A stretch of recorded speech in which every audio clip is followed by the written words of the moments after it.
Hey, what up, everybody? This is Stevie Breech coming to you, and the biggest news of today for me right now is the news on Dave Batista's deal with Strikeforce is dead. His whole deal with MMA is pretty much over and done with UFC. Came in and they bought up Strikeforce. I believe that was about a month ago, maybe a little bit longer. That is pretty much what ended Batista's run in good old Strikeforce. So, none other than that, I am ready for Big Dave to come home, and I'm hoping that everybody else is behind me with this.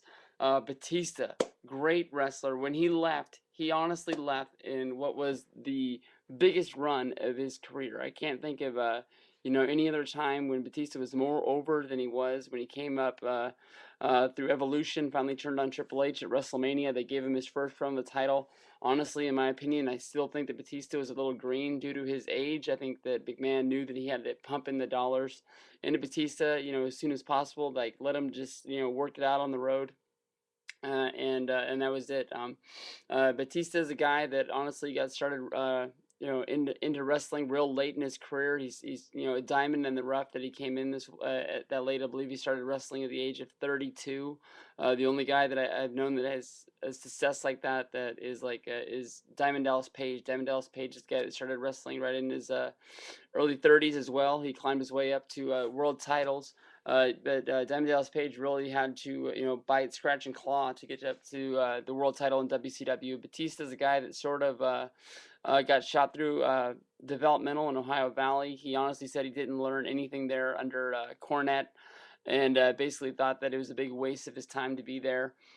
Basically said he learned everything from Ric Flair and Triple H being out on the road. And he had one hell of a run, one hell of a career. He's honestly not one of my favorite wrestlers out there, but just the thought of him coming back, gets me excited. I would love to see Batista on Raw. There's a lot of people that when Mason Ryan debuted for the Nexus on Raw, everybody thought that was Batista in his new look. That's what he looks like. I mean, a lot of people are calling him Batista too. But all in all, Batista, one hell of a guy. His last run that he had with Cena when he left, I believe he left crying in tears on Monday Night Raw in a wheelchair after losing to John Cena for the third consecutive pay-per-view in a row. He had one last world title, which world title run where he dropped the belt to Cena in a great and awesome match.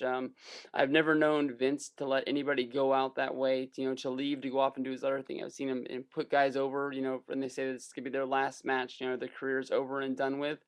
But I've never seen Vince really put somebody over the way, like he says that he wanted to go off and do his other things. I believe that going into MMA really wasn't 100% on the table at the time. I think he wanted to go into doing movies and other things. I can't really remember what the news was a year ago, but that's I believe the avenue that he was going to go down. But you know, for Vince to let that guy leave on top the way he did, working those main events with John Cena, he was putting him over. But I mean, John Cena never looked bigger and badder than he did with the spotlight back in the days. So I am more than excited. I would hope that they would bring back Batista as a heel.